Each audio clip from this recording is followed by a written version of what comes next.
Martin Luther King Jr. had a dream, of course, and we pause to honor him tomorrow. It's important to remember our own dreams during this time as well, though we may need some help realizing them. In her ebook, The Happiness Pledge, Steps to Create the Life Intended for You, author and life coach Corrine "CoCo" Melvin helps people embrace their happiness while making their dreams a reality. And Ms. Melvin is here to talk about her book and how you can inspire your claim to inner power. And you're known as the happy artist, correct? Exactly. Well, Absolutely. how did you get those titles? I mean, we all have personality traits. How did you know that you could be this happy person that could help others?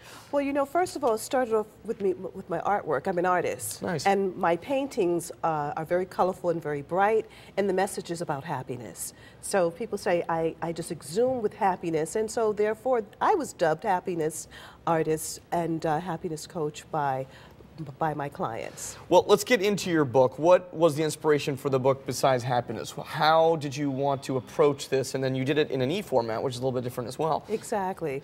The purpose of me writing the book is really had to do with Dr. Martin Luther King's speech, I Have a Dream.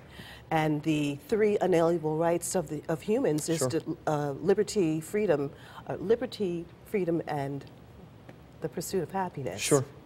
Excuse me. So yes, it's early, it's okay. it is. So I want everyone to feel good about who they are, have the freedom to go after their gifts and talents and learn to embrace their happiness. And you don't have to search too far for happiness. You know, some people go to foreign lands looking for happiness, but happiness really is inside. Ms. Miller, how difficult is that to attain? Because I think we can wake up in the morning and say, okay, I'm going to do this. But then the stresses of life start to kind of cover us like an umbrella, and we can sink back into that rut. How do you have to get out of that? How do you get yourself self-motivated? Because saying it is one thing, doing it is another. Exactly. You really have to transform your mind, your mindset. You have to shift into a happiness state of mind. And therefore, the Happiness Pledge, HAPPINESS, H is H is have a positive state of mind. You have to. That's the first thing. The mindset's got to be the first thing. The mindset has to change, and then you have to alter your thinking and your thoughts, your negative thinking and thoughts. So that's the A, and P is you have to plan for positive results. You have to prepare. You have to begin to think outside of the box. You have to begin to look inside yourself and find out what your gifts and talents are, because we all have a gift. We all have a talent. And when you can learn to appreciate who you are and what you have to offer, you can begin to feel more happier about yourself. I would say, I think that is a challenge more now than maybe in years past. I think many people see us as a divided country politically. We're still in an economic downturn, especially in Connecticut with a 9% unemployment rate. So looking at one's self-worth is important for perhaps that is a beginning point for a turnaround. Absolutely. And that's why the Happiness Pledge is a blueprint. It's a blueprint, it's a roadmap to help you discover yourself. It's really taking a look at who you are, where you want to be, how you want to get there.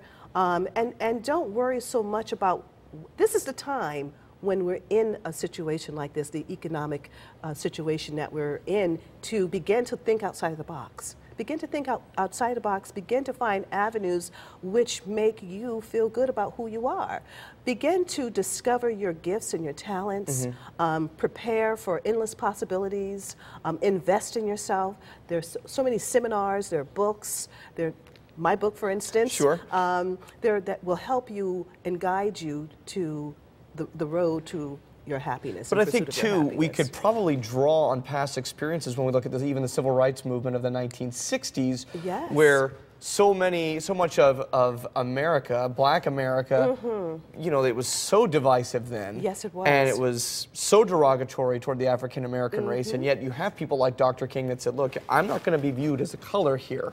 I'm going to be viewed as the talents of the things that I can offer. That's right. And he wanted people to begin to use the freedom to find their happiness. He wanted you to use your talents, use your gifts, and don't deny yourself the privilege of being happy in pursuit of your happiness. So his speech was just so right on in 1963 because it gave people, it made people start feeling good about themselves. Here he was, you know, telling people and also talking about, you know, life, liberty, and the pursuit of happiness, and that we all mankind deserves to be happy. As you break down the word happiness, two things to look at too, and again, since we don't have time to get to all 9, but E, eliminate negativity, which is, I think, is important, and the final S is beginning with a smile. But again, negativity, that can consume you. It can consume you, and it consumes a lot of us. We're so much focused on negativity. It's around us every day. So you just have to shift your mindset, focus on positivity, focus on yourself, realize what you have to offer, and begin to just move in a positive direction in pursuing what makes you happy. And then simply begin with a smile. Simply begin with a smile. Smile, smile, smile. Well, I always find, too, whether you go to some business that's customer service oriented, you may have someone behind the counter that is really sour. But I've found maybe with a little humor, maybe not always funny, it works. But a little smile, it does work. It can bring out someone's true personality. Absolutely. It does work. It does. I will say to one of the cash registers, the attendant, I'll say to her, "How are you today?" Sure. And, you know, and all of a sudden, like you said, it just instantly turns things around. And you've been happy a long time, I can tell. Yes, I have been. That's why you wrote a book. That's and if you'd why I like wrote to the learn book. more about her book, you can feel the energy just sitting here.